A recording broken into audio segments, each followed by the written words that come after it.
Welcome to the Wellness Toolbox, everybody. I am going to be your usual host, Nina Garcia. I am the director of Houston Creative Arts Therapy, and I am a creative arts therapist here in Houston.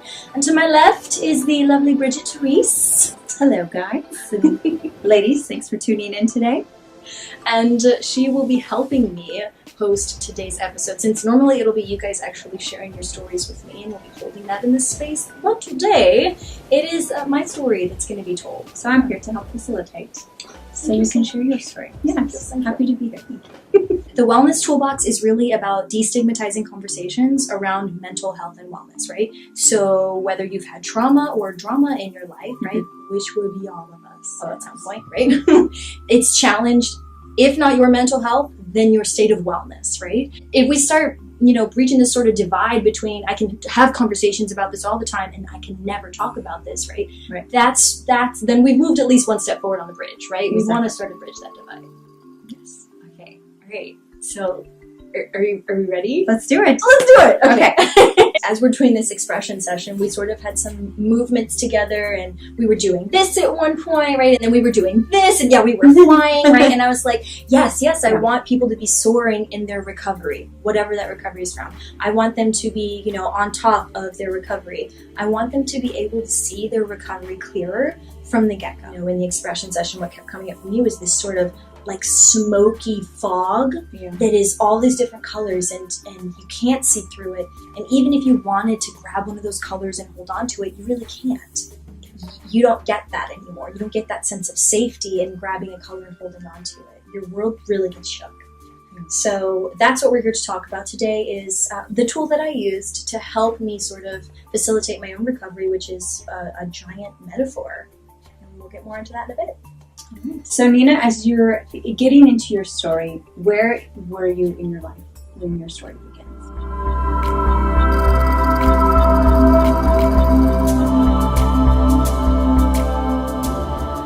So I was 15, right? I had just turned 15 actually, and I was in my sophomore year of high school.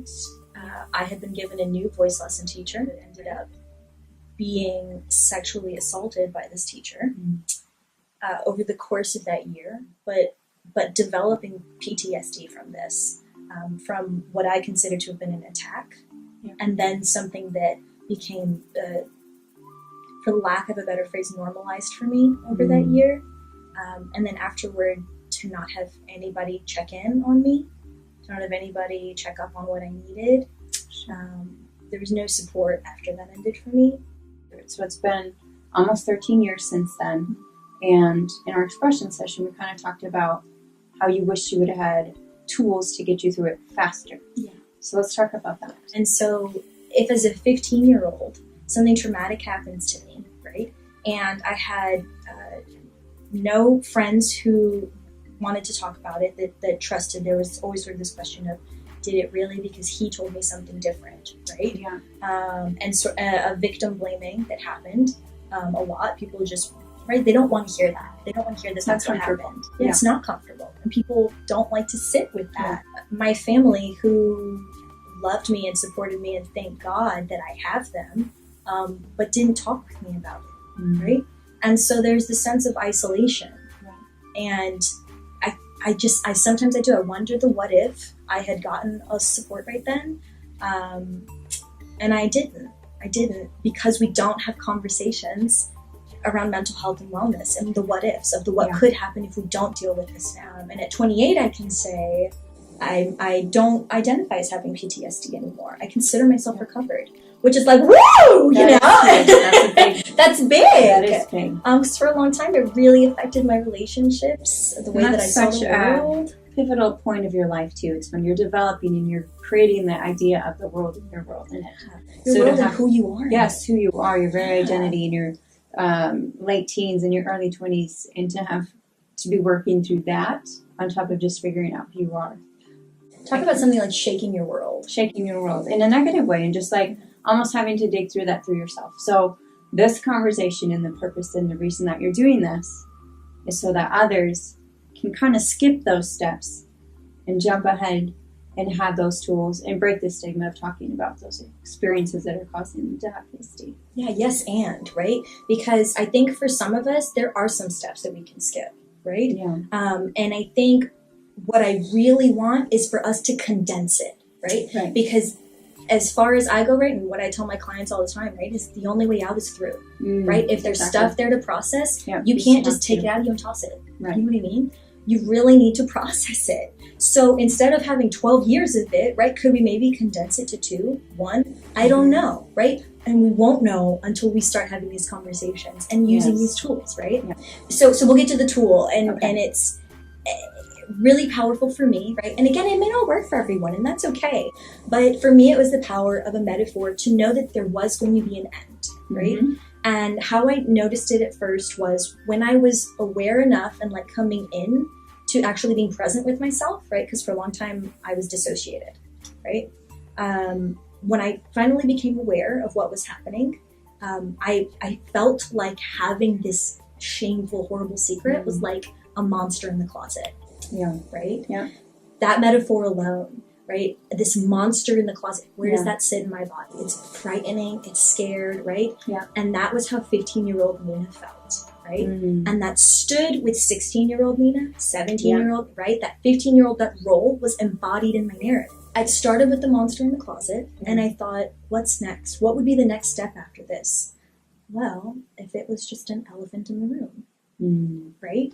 And so I moved from this, right, this idea of there's a monster in the closet to, no, it's an elephant in the room now. And I kept working on talking about it, journaling about it, singing about it, doing creative and expressive things around the processing of this, because the only way out is through. Yeah. Right? So I got it to be an elephant in the room. I did, right? And this was like a huge thing, right? And I knew, oh my gosh, this doesn't need to go back to being a monster in the closet because it's an elephant in the room and I can handle this. Then after it was an elephant in the room, I was like, boy, this still feels really heavy and really obvious, right? You can feel that.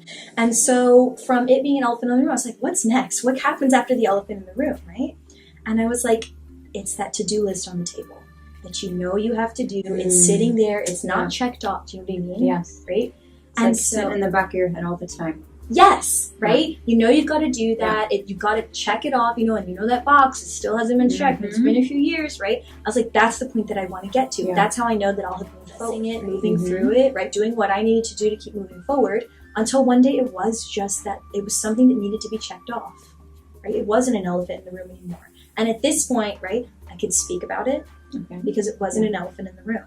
I still felt it within me, right? And I still felt frightened 15-year-old Nina, right? But oh my gosh, what a weight that was lifted from getting this elephant out of my friggin' room, right? To something that needs to be checked off. Still got to be done. We're fast forwarding now, processing, moving through it. And the last thing was, I'll know that it's not something that needs to be checked off when it feels like it's been checked off and when it's just something like the air I breathe. And I don't want to diminish the trauma that happened by saying it's just something that happened, because that's not what it being the air that we breathe is for me. It's something that says, this did happen to me. I can't acknowledge that it was traumatic. But 15-year-old Nina doesn't live within me anymore as that frightened girl who affects my narrative from day to day. She knows that 28-year-old Nina has got her covered. And she doesn't have to be afraid anymore. That's some powerful stuff. This metaphor helped me to be able to compartmentalize and to be able to handle with it step by step by step at a time, you know? Yeah. If you can get support and still use the tools you have in your wellness toolbox, do that. Reach out to someone and talk to a professional, not to your friends and to your family members who aren't trained to be able to hold you in this way. Reach out to someone who's a professional and get it handled. Right? Get a handle on your life. Empower yourself to do that, because there's no shame in it. No, there shouldn't be. There shouldn't be. And I think that, right, we have to be realistic that there is a real stigma around it. There shouldn't be. Yeah. Right? So it's just like if you go to the gym for your physical fitness, why would you not see a therapist for your mental fitness? Exactly. That's as simple and straightforward as it should be, in my opinion. And I agree. And I mean, you're starting to see it come out a little bit more when something happens to somebody that we look up to, like a celebrity perhaps, or somebody in a spotlight where they're dealing with the same thing and maybe they didn't deal with it.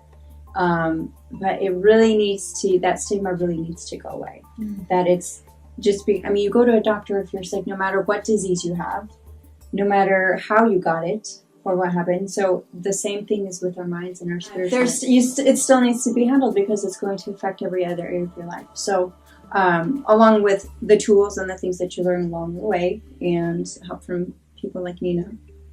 It's not for real though. Like somebody like you who's going to understand and be able to relate to them and make them feel like they're not the only person that this has happened to or something has happened to. Like there's other people who've come through it and have worked through it and come out on the other side. But before we talk about the other side, let's talk a little bit more about those tools. Yes, I developed mindfulness practice that was more intense than what I already had. Yes, I used meditation. Yes, I used yoga, and I ran, and I would talk to people, and I would journal, and I listened to music. But I had all these little tools. But the big tool was to be able to see that there was an end in sight. It was me just being able to breathe and know that it was something that happened, and that I was at what we refer to as this aesthetic distance, right? Which is a balance between being sort of locked in my head and not being able to feel emotion, and then being so emotional that I can't even think straight, right? So I have reached this point, and that's what I knew, right? Even though I had the monster in the closet at the beginning, I want to get to a point where I can just breathe, and it's just something that did happen to me, period. The end. How do you find your metaphor, right? I guess, right, that's the big question now. How do you find your metaphor? Write down the beginning, the middle, and end of where you are is your beginning. Okay. And the end that you want. And if this were a story, what are the images that are popping up for you as you write this story down right now and here? And it's like this. It's like anger, frustration, sadness, loss. It's like being in a fog. It's like being in royals of smoke, right? Yeah. All of those images, that's your metaphor. You know what I mean? Yeah. That's your power right there. And when you say at the end, this is where I want to be free. I imagine me running through a field, right? That's your metaphor. I should feel so free that I want to run through a friggin' field, right? That's your metaphor. Use that. Use those images, that imagery and that metaphor. That's what's going to be your tool. And it sounds like so crazy. It's so simple. It's not. It's not. It takes some effort to really feel like this is it. This feels right. I feel this in me. But once you get that embodied metaphor going, oh my gosh, it changed my world to be able to have that for myself. Yeah. To know that there was an end in sight, and this is what it would feel like for me. And I think kind of like how you talked about, you had that narrative from the time you're 15 to much older. That's repeatedly thinking about things or just repeatedly programming your mind to feel a certain way. And now you kind of have to go back and reprogram. So finding that metaphor, and I love how you say, start with where you're at, because that's where you're at. And really, and this is the part where it's really hard and painful, and that monster in the closet is having to almost relive that or write it down or acknowledge where you're at. But then the freeing side is thinking about where you can be and what that can feel like and what that can look like. And rewriting your narrative. Say what? What was that again? Rewrite your narrative. Yeah. Yes. Yes. I mean, you can choose to kind of stay. I hate to say this and sound like it's easy peasy. Say it. You can choose to stay a victim and kind of always just be like, well, that happened to me. That's who I am now. And like you said, you're not saying the past didn't happen. But what you're saying is you can take those things that happened and either choose to acknowledge them, recognize them, feel it, recognize how you felt, but that doesn't have to define where you're going. Yeah, and I love that you said that, right? Because really there's this question of, people do like to say choose not to be a victim, right? And I love that you said it's not so easy peasy, right? No. 6 years we're talking before I actually had to switch from monster in the closet to elephant in the room. It's not an easy thing, and yet, can I acknowledge that there was, through processing, could I then have a choice? Yes. Right? Through the processing of it, I developed the ability to feel like I had the choice. Yeah. And oh my gosh, we could really go on a tangent with being able to empower ourselves to realize that we have the choice. That's a good segue into the next question. And the next question is, when did you feel like there was hope or that there was light at the end of the tunnel? You know, the first 6 years, I didn't know that there would be. I thought that I was damaged and that I would always be broken. And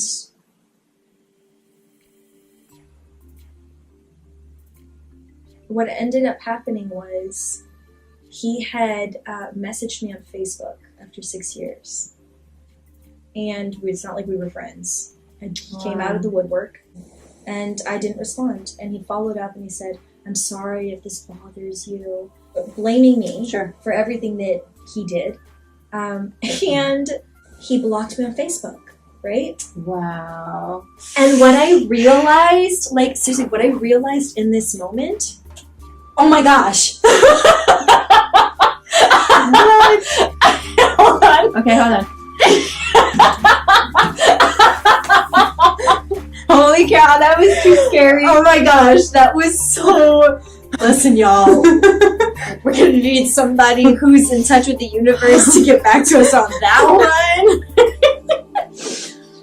So what I realized in that moment was that he was way more afraid of me and the idea of what I could do. And the idea of what I could do is that I could tell you the truth. Wow. I could say the truth about you, and you are terrified of that. I remember sitting there and I laughed. I laughed probably the first time ever about this really jacked up situation that had happened. And I thought, oh my gosh, this whole time I've been afraid. Wow. And I didn't know that I had the choice to not be afraid. So it's amazing what just being able to process to a point and having something happen where you see it in a new light. Yes. What that can do. Yeah. Yes. Having that completely different perspective. Yeah, having that different And had you not maybe even started or tried to do any work ahead of time, maybe you wouldn't have seen it that way. Maybe you've never been able to confront him and say, no, you're the monster. Yeah. But having him be afraid of you or block you or just... I would be terrified to receive that message, and then for him to even follow up, and then the way you handled it, that had to almost be empowering as well. You know, it's been a process. Yeah. But I'll tell you, that is one thing that I remember being a huge pivot in my recovery. Wow. Huge. Yeah. Realizing that I had the power. Yeah. Feels good. Yeah. It does. But that is, again, back to that stigma that we want to break, that talking about this is wrong, acknowledging that it happened, and making, almost clearing a path or pioneering a way for other women to share their stories. Yeah. Yes. I get all fired up because that just can really upset me. It gets into the skin. Yeah, it's irksome, it does. Right? Yeah. But I mean, y'all, that's a whole nother episode. That's a whole nother episode. I think one last question, and maybe you can share a little bit about your services and your practices. How can we find you? Comment on this video, right? You can email me at nina@houstoncreativeartstherapy.com. You can call me on my business line at 281-713-5165. And you can just hit up the site. I mean, I'm pretty reachable. I'm like this all the time. My sessions are are very chill, and yet very powerful. You come to me because you're ready to see something change, something big happen, and that's what we're here to make happen, right? We're working with these embodied narratives, and we're saying, I recognize that, and I want something different. I want to know what that light is at the end of the tunnel, and I want to clarify my steps to getting there, right? Yeah. So that's how it is. It's keeping it real, and it's destigmatizing these perfectly. I don't want to say normal as in they should be happening, but very human conversations. They're human conversations. Yeah. If you've ever had any sort of traumatic experience, I do encourage you to reach out to somebody like Nina or Nina herself and really ask for help, because you need to go to a place where you're going to feel loved, you're going to feel safe and protected, and where you feel hope, so that you don't have to have that narrative for the rest of your life. And then maybe you will have the opportunity to go back and empower other people. the trauma narrative, right? It doesn't matter how old you are. It doesn't matter if it's of the same sex or the opposite sex that attacks you. I have several male friends who identify as being a part of the Me Too movement.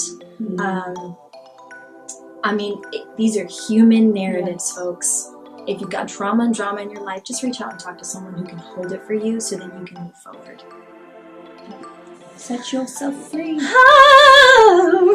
Okay, so how we shall end this is a pose between you and I, yes. Okay. That is how I'm feeling now, having gotten this off my chest, and share this publicly for the first time ever. So a pose, I'm gonna sort of do it and we're just gonna figure it out really quickly. Okay. And I'm gonna tell you sort of too what I'm feeling, what you're feeling. Okay. Let's do it. And let me come out like that. Yeah, okay, all right. So I'm feeling like how do you feel a reference to this? I don't know, I kind of just want to hug you. Okay. And just say thank you for sharing your story and just being very vulnerable, but also wanting to give back and really help people. It's very inspiring and I really appreciate you. Thank you for being here. Absolutely. And also, folks, if you don't know Miss Bridget Therese here, tell us a little bit about what you're doing. Yes, so I am launching, and I don't know when this is going to air, but I'm launching a Facebook Live show for women called Empowering Women. We talked about that word. It keeps coming up everywhere I go right now. Empowering women through fitness, but like you said earlier, fitness in every area of your life. Yes. So Nina's going to be a guest on my show. I'm super excited. But I'm going to share a lot of stories from other women who've gone through traumatic things. It could be something similar to Nina's or completely different. But there will be something for everybody to relate to on this show, and it'll be interviews kind of like this, but lots of inspiring stories, and hopefully women will find, and men, because I know men watch too, lots of encouragement to my show. Yay! So, very excited. Such exciting things happening in Houston, you guys! Yes. All right, that's all I got. Thank you. Okay, thanks for watching the Wellness Toolbox. Bye!